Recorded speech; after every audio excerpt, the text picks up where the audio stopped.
আসসালামু আলাইকুম। আমন্ত্রণ জানাচ্ছি জাগো টিভিতে। আপনাদের সাথে আছি আমি মমতাজ শাহিন রুম্পা। শুরুতেই জানিয়ে দিব আপডেটগুলো। এক মিসাইলে ইসরায়েলের রাজধানীতে কাঁপাকাঁপি, তেল আবিব জুড়ে সাইরেন। পতন হচ্ছে ডলারের, এক ঘরে হচ্ছে আমেরিকা। নেতানিয়াহুর বিরুদ্ধে অবস্থান 1,28,000 ইসরায়েলের। ইসরায়েলে ঝাঁকে ঝাঁকে নামছে মার্কিন সামরিক বিমান, উদ্দেশ্য কি? নেতানিয়াহু যুদ্ধবিরতি মেনে নিতে বাধ্য হবেন, মন্তব্যে মোসাদ। যুক্তরাষ্ট্রের সুরক্ষায় বসছে গোল্ডেন ডোম, ক্ষেপণাস্ত্র প্রতিরক্ষা ব্যবস্থা। ইরানের সঙ্গে আলোচনার আগে ট্রাম্পের দূতের কাছে ছুটে গেলেন মোসাদের পরিচালক। শুনছিলেন শিরোনাম, এবারে থাকছে বিস্তারিত সংবাদ। এক মিসাইলে ইসরায়েলের রাজধানীতে কাঁপাকাঁপি, তেল আবিব জুড়ে সাইরেন। ইয়েমেনে প্রতিরোধ যোদ্ধাদের এক মিসাইলে বেহুশ অবস্থায় পড়ে ইসরায়েলের রাজধানী তেল আবিবের বাসিন্দারা। ইয়েমেনের প্রতিরোধ আন্দোলন যেন প্রতিজ্ঞা করেছে ইসরায়েলিদের শান্তিতে ঘুমাতে দেবে না। ইসরায়েলে যখন ভোরের সূর্য উঁকি দিচ্ছিল, ঠিক তখনই প্রতিরোধ যোদ্ধাদের ছোড়া মিসাইলে জোরে সোরে সাইরেনের শব্দ ভেসে আসছিল। সেই সতর্কবার্তায় সকালের আরামের ঘুম ফেলে দিশেহারা হয়ে দিক বেদিক ছুটতে শুরু করে ইসরায়েলিরা। শুক্রবার রয়টার্স জানিয়েছে, ইয়েমেন থেকে ছোড়া এক মিসাইলের কারণে তেল আবিব জুড়ে বেজে ওঠে এয়ার রেড সাইরেন। বিষয়টি নিশ্চিত করেছে দখলদার সেনারাও। স্থানীয় সময় 5:30টার দিকে এই সাইরেন বেজেছে বলে জানানো হয়েছে। ফিলিস্তিনি নাগরিকদের জীবন থেকে সবকিছু কেড়ে নেওয়া ইসরায়েলিরা এখন কিছুদিন ধরেই বুঝতে পারছে আতঙ্ক কাকে বলে। ইয়েমেন থেকে আসা একের পর এক মিসাইল সতর্কতার সাইরেনে ইসরায়েলি নাগরিকদের ঘুম শান্তি সব হারাম হয়ে গেছে। ইসরায়েলি সেনাবাহিনী তাদের সোশ্যাল মিডিয়ায় জানিয়েছে, ইয়েমেন থেকে ছোড়া মিসাইল শনাক্ত হওয়ার পর রাজধানী সহ বেশ কয়েকটি অঞ্চল জুড়ে প্রোটোকল অনুসারে সাইরেনগুলো শোনা গিয়েছিল। পাশাপাশি যে কোনো হুমকি রুখে দিতে আঞ্চলিক প্রতিরক্ষা ব্যবস্থা সচল ছিল। এদিকে ইয়েমেনি যোদ্ধাদের প্রতিরোধের জবাব দিতে ভয়াবহ বিমান হামলা শুরু করেছে মার্কিন বিমান বাহিনী। এই হামলায় বেসামরিক কর্মকর্তারা ক্ষতিগ্রস্ত হলেও প্রতিরোধ যোদ্ধাদের সামরিক সামর্থ্যকে দুর্বল করতে পারেনি। পতন হবে ডলারের, এক ঘরে হচ্ছে আমেরিকা। ঝং রিনিউ নামে এক চীনা বিশেষজ্ঞ বলেছেন, মার্কিন প্রেসিডেন্ট ডোনাল্ড ট্রাম্পের শুল্ক যুদ্ধ বাণিজ্যিক লেনদেনে ডলারের আধিপত্য হ্রাসের প্রক্রিয়াকে ত্বরান্বিত করতে পারে। সাংহাইয়ের ইস্ট চায়না নর্মাল ইউনিভার্সিটির সেন্টার ফর রাশিয়ান স্টাডিজের এই বিশেষজ্ঞ তার এক বিশ্লেষণে বলেছেন, মার্কিন শুল্ক যুদ্ধ বিশ্বব্যাপী রিজার্ভ মুদ্রা হিসেবে মার্কিন ডলারের অবস্থানকে দুর্বল করবে এবং ডলারের আধিপত্য হ্রাসের প্রক্রিয়াকে ত্বরান্বিত করবে। সম্প্রতি ট্রাম্প এর নতুন শুল্ক আরোপের ঘোষণা দিয়ে বিশ্বজুড়ে বিভিন্ন দেশের বিরুদ্ধে একটি বিস্তৃত বাণিজ্য যুদ্ধ শুরু করেছেন। পরে আবার তিনি তা 90 দিনের জন্য স্থগিত করেছেন। তবে চীনের বিরুদ্ধে শুল্ক আরও ব্যাপক আকারে চাপিয়ে সেই যুদ্ধের উত্তেজনা অব্যাহত রাখেন।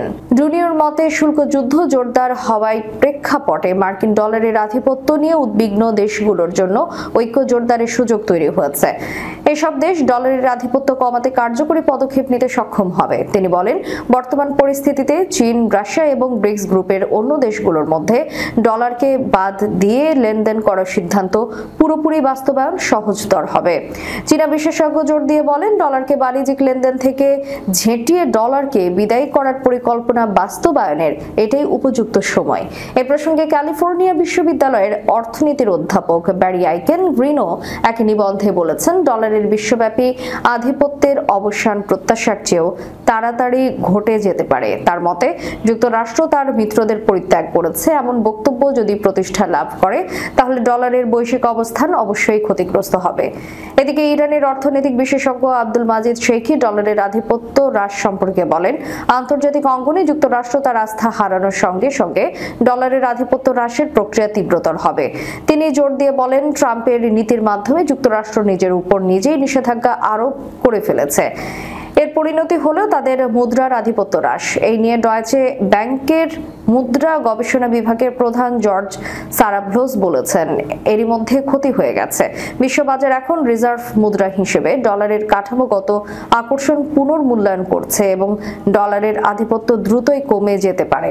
অর্থনৈতিক বিশেষজ্ঞরা মনে করেন, ডলারের পতন কেবল অর্থনৈতিক বিষয় নয়, এটা রাজনৈতিকও। যুক্তরাষ্ট্রের বিচ্ছিন্নতাবাদী নীতি তীব্রতর হওয়ার সঙ্গে সঙ্গে এটি আরও ত্বরান্বিত হতে পারে। নেতানিয়াহুর বিরুদ্ধে অবস্থান 1,28,000 ইসরায়েলির। একটি যুদ্ধ যে কত দূর গড়াতে পারে এবং সেই যুদ্ধ যখন বন্দীদের ফিরিয়ে আনার পথ রুদ্ধ করে ফেলে, তখন কি দেশপ্রেম আর যুদ্ধপ্রেম এক জায়গায় দাঁড়ায়? খোদ ইসরায়েলের ভেতরেই এখন এই প্রশ্নটি তোলপাড় সৃষ্টি করছে, যার জবাবও মিলছে ইসরায়েলিদের থেকেই।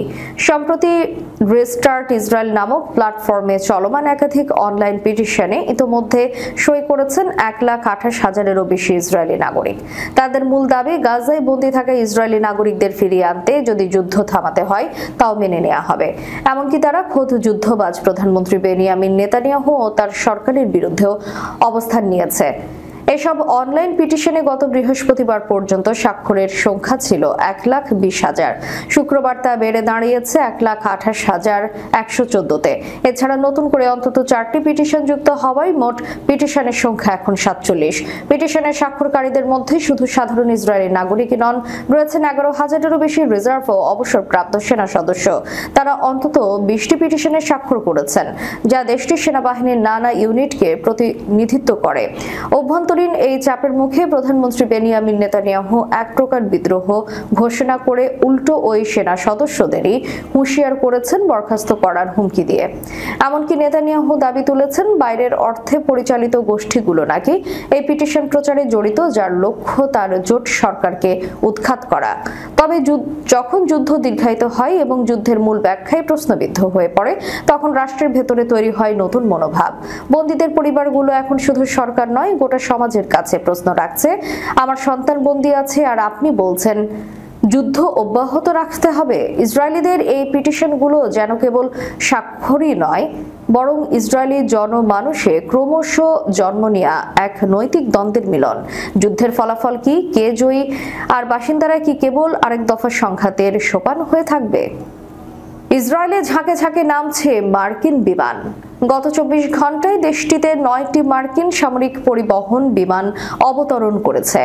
ইসরায়েলের সরকারি সম্প্রচার মাধ্যম কানের বরাতে তুর্কি সংবাদ মাধ্যম আনাদুলু এজেন্সি এই তথ্য জানায়।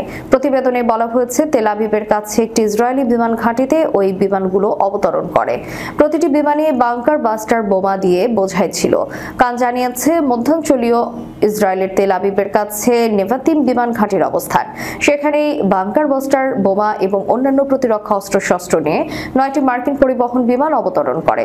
হঠাৎ করে কেন এত বোমা নিয়ে ইসরায়েলে মার্কিন বিমান অবতরণ করলো, তা নিয়ে জল্পনা কল্পনা তৈরি হয়েছে। ধারণা করা হচ্ছে, তেহরান ওয়াশিংটনের মধ্যে পরমাণু আলোচনা ব্যর্থ হলে যৌথ হামলা চালাতে পারে যুক্তরাষ্ট্র ইসরায়েল। আর সেই ভাবনা থেকেই হয়তো ওই বোমা সেখানে মজুত করা হয়েছে। অবশ্য এই নিয়ে এখনো মুখ খোলেনি যুক্তরাষ্ট্র। ইসরায়েলের জাতীয় গোয়েন্দা সংস্থা মোসাদের জিম্মি ও মিসিং ইন অ্যাকশন ইউনিটের প্রাক্তন প্রধান রামি ইগরা বলেছেন, ইসরায়েলের প্রধানমন্ত্রী বেনিয়ামিন নেতানিয়াহুর সময় ফুরিয়ে আসছে। তিনি দ্বিতীয় পর্যায়ের যুদ্ধবিরতি মেনে নিতে বাধ্য হবেন। বুধবার রেডিও 103 FM-এ ইগরা এমন মন্তব্য করেন। হামাসের সঙ্গে বন্দী বিনিময়ের জন্য ইসরায়েলি প্রস্তাবকে প্রতিরোধ আন্দোলনের কাছে উপস্থাপিত সবচেয়ে কঠিন প্রস্তাব হিসেবে বর্ণনা করেছেন তিনি। প্রাক্তন সিনিয়র মোসাদ কর্মকর্তা আরও বলেন, আমরা বুঝতে পারব যে আমরা কোথায় দাঁড়িয়ে আছি, কেন ইসরায়েল রাষ্ট্র এই প্রস্তাবটি পেশ করেছে, যা স্পষ্টতই কেউ গ্রহণ করবে না।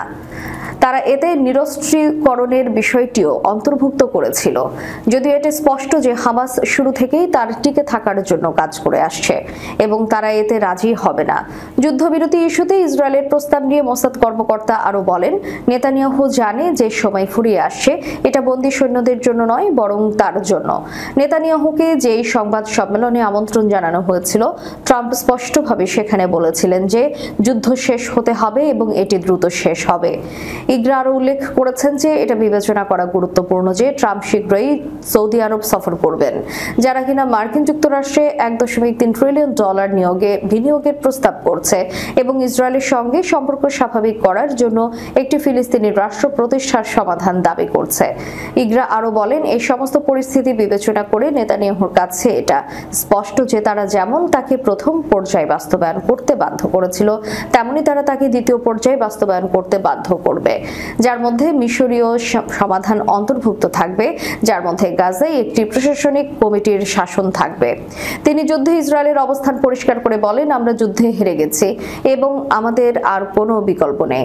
সাবেক এই মোসাদ প্রধান আরও বলেন, বিষয়টি দ্রুত ইরানের দিকে এগিয়ে যাচ্ছে। সেখানে নেতানিয়াহু লিবিয়ার মতো ভেঙে ফেলার বাক্যাংশ ছড়াচ্ছেন, যেখানে আমেরিকানরা তার কথা শুনছে না। আমাদের বুঝতে হবে যে নেতানিয়াহু আমাদের এখানে হামাসের শাসনের বিকল্প ছাড়াই নিয়ে এসেছেন। তিনি আর রাজনৈতিক অংশীদারদের কারণে ও পরিস্থিতি সমাধানের ভয়ে 1.5 বছর নষ্ট করেছেন।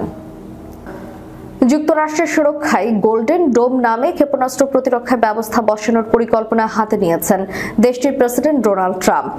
এই নির্মাণের এরই মধ্যে কাজ শুরু করেছে তার সরকার। এই ব্যবস্থায় কৃত্রিম উপগ্রহ ভিত্তিক লেজার হাতিয়ার ব্যবহার করে হাইপারসনিক, ব্যালিস্টিক ও ক্রুজ ক্ষেপণাস্ত্র থেকে শুরু করে সব ধরনের ক্ষেপণাস্ত্র মাঝ আকাশে ধ্বংস করা যাবে বলে মনে করছেন মার্কিন কর্মকর্তারা।